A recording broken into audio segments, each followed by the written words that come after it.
നമസ്കാരം. Big boss വിശേഷങ്ങളിലേക്ക് സ്വാഗതം. എന്തായാലും കഴിഞ്ഞ 2 ദിവസം വളരെ പ്രധാനപ്പെട്ട സംഭവങ്ങളാണ് കഴിഞ്ഞു പോയത്. അതിൽ ഒന്നാമത്തെ സംഭവം എന്താണെന്ന് വെച്ചാൽ കലാഭവൻ സരിക ബിഗ് ബോസിൽ നിന്നും പുറത്തു പോവുകയുണ്ടായി.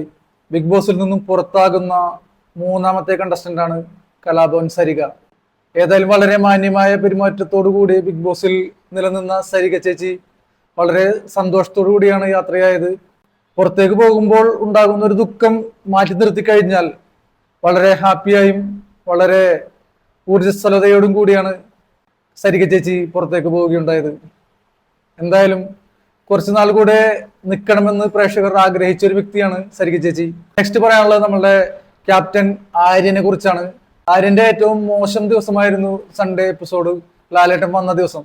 ആര്യൻ ചെയ്ത പല കാര്യങ്ങളും ലാലേട്ടൻ്റെ അടുത്ത് പറഞ്ഞ് ആര്യനെ റോസ്റ്റ് ചെയ്യുകയുണ്ടായത്. മുടി മൊട്ടയടിക്കാനുള്ള ടാസ്കിൽ നിന്നും ആര്യൻ പിന്മാറിയതും അതിനുവേണ്ടി പറഞ്ഞ കള്ളന്യായീകരണങ്ങളും ലാലേട്ടൻ എടുത്ത് പറയുകയുണ്ടായി. ബിഗ് ബോസിൽ ആര്യന് ഇതുപോലൊരു ദിവസം നേരിടേണ്ടി വന്നിട്ടുണ്ടാകില്ല. മുടി മൊട്ടയടിക്കൽ അച്ഛൻ മരിക്കുമ്പോൾ ചെയ്യേണ്ട കാര്യമാണ് എന്നുവരെ ആര്യൻ പറയുകയുണ്ടായി. പിന്നീട് അത് മാറ്റി പറയുകയും ചെയ്തു. അടുത്ത റോസ്റ്റിംഗ് നടത്തിയത് അക്ബറിനെയാണ്. അക്ബറിന്റെ കഴിഞ്ഞ ആഴ്ചയിലുണ്ടായ എല്ലാ പ്രഷറും എല്ലാ ദേഷ്യവും ലാലേട്ടൻ തീർത്തു കൊടുക്കുകയുണ്ടായി. അതിനുശേഷം അക്ബർ ഉമ്മയുമായി ഫോണിൽ സംസാരിക്കുകയും ഉമ്മയുടെ ചില സംഭാഷണങ്ങൾ മനസ്സിനെ വേദനിപ്പിക്കുകയും ചെയ്തു. എന്തായാലും കരഞ്ഞുകൊണ്ടാണ് അക്ബർ ഉമ്മയോടുള്ള സംഭാഷണം അവസാനിപ്പിച്ചത്. എന്തായാലും ഇനിയുള്ള ദിവസങ്ങളിൽ അക്ബർ കുറച്ചുകൂടി മാന്യമായി പെരുമാറുമെന്ന് നമുക്ക് പ്രതീക്ഷിക്കാം.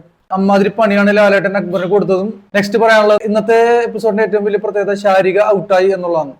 കാരണം ശാരിക ബിഗ് ബോസിൽ നിറഞ്ഞു നിന്ന ഒരു കണ്ടസ്റ്റന്റ് ആണ്. കൂട്ടത്തിലെ ഹോട്ട് സീറ്റ് കൈകാര്യം ചെയ്യുന്ന ഒരു പ്രതിഭ കൂടിയാണ് ശാരിക. എന്തായാലും നന്നായിട്ട് കളിച്ചു എന്ന് തന്നെ പറയാം. ശാരിക ഔട്ടാകാൻ സാധ്യതയുണ്ട് എന്ന് ശാരികക്ക് ബോധ്യപ്പെടുന്ന ഒരു നിമിഷത്തിൽ തന്നെയാണ് ശാരിക ഔട്ടായത്. ലാലേട്ടനോടുള്ള അവസാന ഇന്റർവ്യൂവിൽ ശാരിക ഇത് പറയുകയുണ്ടായി. ഏതായാലും ബിഗ് ബോസ് ജീവിതവും ബിഗ് ബോസ് ടാസ്കുകളും നരകതുല്യമാണ് എന്ന് തന്നെ ശാരിക പറയുകയുണ്ടായി. നരകതുല്യം എന്ന് ഉദ്ദേശിച്ചത് ടഫായിരുന്നു എന്ന് തന്നെയാണ് ശാരിക ഉദ്ദേശിച്ചത്. അല്ലാതെ നരകം എന്നുള്ള വേർഡ് യൂസ് ചെയ്തുകൊണ്ട് നരകം അല്ല, അത് പ്രത്യേകിച്ച് ശാരിക എടുത്ത് പറയുകയുണ്ടായി. ഇനി നെക്സ്റ്റ് ഔട്ടാകാൻ ചാൻസ് ഉള്ള ആളുകൾ നമ്മളുടെ ഒരു പ്രഡിക്ഷൻ പറയുകയാണെങ്കിൽ ഏതായാലും അപ്പാനി ശരത്ത് അവസാനം വരെ ഉണ്ടാകാൻ ചാൻസ് ഇല്ല. ലാലേട്ടനോടുള്ള ആര്യന്റെ പെരുമാറ്റം കുറച്ച് റെസ്പെക്ട് കുറവ് പോലെ എനിക്ക് പേഴ്സണലി തോന്നിയതാണ്. എന്തായാലും ഒരു റെസ്പെക്ട് കുറവ് പോലെ തോന്നി. ആ തലയിൽ ആ തൊപ്പി വെച്ച സംഭവത്തിൽ ലാലേട്ടനോട് കുറച്ച് സംശയങ്ങൾ ചോദിച്ചത് ലാലേട്ടനെ കളിയാക്കാൻ വേണ്ടിയാണോ എന്നൊരു രീതിയിൽ ലാലേട്ടനെ ആക്കി സംസാരിക്കുന്ന രീതി പോലെ എനിക്ക് തോന്നി. അത് നിങ്ങൾക്ക് എങ്ങനെ തോന്നിയെന്ന് എനിക്കറിയില്ല. അത് നിങ്ങൾ എന്തായാലും കമന്റ് ചെയ്യണം. പ്രേക്ഷകരുടെ വോട്ടിംഗ് കൂടുതലുള്ള ആളാണ് അനു. എന്തായാലും അനു പെട്ടെന്ന് പുറത്തേക്ക് പോകാൻ സാധ്യതയില്ല എന്ന് തന്നെയാണ് തോന്നുന്നത്. പിന്നെ അനുവിന്റെ ലാലേട്ടനോടുള്ള പെരുമാറ്റവും ഒരു റെസ്പെക്ട് ഉള്ള പെരുമാറ്റം തന്നെയാണ്. പിന്നെ നെക്സ്റ്റ് പറയാനുള്ളത് മൈൻഡ് ഗെയിമിങ്ങിൽ അത്ര വലിയ സംഭവമൊന്നും അല്ലെങ്കിലും ഒരു ഗുഡ് പേഴ്സണാലിറ്റിയാണ് രേണു എന്നാണ് എനിക്ക് തോന്നുന്നത്.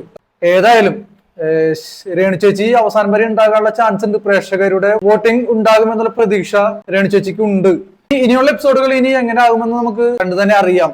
ഏതായാലും വീഡിയോ ഇഷ്ടപ്പെട്ടു കഴിഞ്ഞാൽ ചാനൽ സബ്സ്ക്രൈബ് ചെയ്യുക, ലൈക്ക് ചെയ്യുക, കമന്റ് ചെയ്യുക, നിങ്ങളുടെ അഭിപ്രായങ്ങൾ കമന്റ് ചെയ്യുക.